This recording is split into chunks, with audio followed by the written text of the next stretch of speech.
3 కేసుల్లో ముద్దాయి అయినటువంటి వ్యక్తిని మనం ఏ విధంగా సపోర్ట్ చేస్తాం? అలాంటి వ్యక్తిని సపోర్ట్ చేసి ఒక నెంబర్ 1 కృష్ణలంక సిఐ నాగరాజు గారు వచ్చిన తర్వాత ఈ 2 సంవత్సరాల్లో కృష్ణలంక ప్రాంతం ఏ విధంగా ఉందో మీరు ఆలోచించుకోండి. 2 సంవత్సరాల క్రితం కృష్ణలంక పేట రోడ్లో కానీ మన కృష్ణానది ఘాట్ వైపు దగ్గర కానీ చిన్న స్కూల్ దగ్గర కానీ పెద్ద స్కూల్ దగ్గర కానీ భారత్ దగ్గర కానీ స్కూల్ పిచ్చి దగ్గర కానీ గంజాయి బ్యాచ్ల ద్వారా ఎన్ని విధాలుగా ఇబ్బంది పడ్డామో మనకు తెలుసు. ఇదే సాయి కృష్ణ అనే వ్యక్తి భారత్ దగ్గర ఒక ముసలావిడి పేక్ కోసేసి అతను ఏం చేశాడో మనకు తెలుసు. 6 నెలల క్రితం జగ్గేపేటలో ఏ విధంగా చేశాడో మనకు తెలుసు. ఆలోచన ఉండాలిగా మనం ఎవరిని సపోర్ట్ చేస్తామనేది.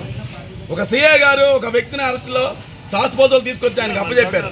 అక్కడ ఏం జరిగిందో మనకు తెలియదు, కానీ ఒక సిఐ గారు కేవలం ఇక్కడ జరుగుతున్న దౌర్జన్యాలు ఆపుతున్నాడు, ఇలాంటి వ్యక్తి ఉంటే మనకి ఇబ్బంది అని కొంతమంది రాజకీయ కుట్రతో సిఐ గారి మీద నిందలేసి వాడిని సిఐ గారిని సస్పెండ్ చేయించాలని చూశారు. అక్కడ వరకు వాళ్ళు సక్సెస్ అయ్యారు. కానీ ప్రజల్లో సిఐ గారికి సంపూర్ణమైన మద్దతు ఉంది.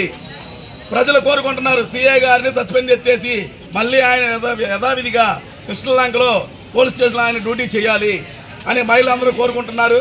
మేము కూడా స్థానికంగా నివసిస్తున్న మేము కూడా, ఎందుకంటే రేపటి మా పిల్లలందరూ కూడా ఒక నేరస్తుని సపోర్ట్ చేస్తే వీళ్ళు నేరస్తులు అవుతారు, ఒక ఉన్నతమైన ఆఫీసుని సపోర్ట్ చేస్తే పిల్లలందరూ రేపు ఉన్నతమైన ఆఫీసులు అవుతారు. సేవ్ డెమోక్రసీ ప్రకారం మనం అందరూ ఆలోచించండి, నేరస్తుని సపోర్ట్ చేయాలా లేదంటే ఉన్నతమైన ఆఫీసుని సపోర్ట్ చేయాలని ఆలోచన చేసుకోండి. ఇక్కడ ఈరోజు విజయవాడలో జరిగిందని కాదు, రాష్ట్రం మొత్తం దేశం మొత్తం ఇలాగే జరుగుతుంది. మనం పశ్చిమ బెంగాల్లో చూసాం, ఒక కూతురిని ఇచ్చేస్తే అదే కూతురు తల్లి వాళ్ళ ఇదైతే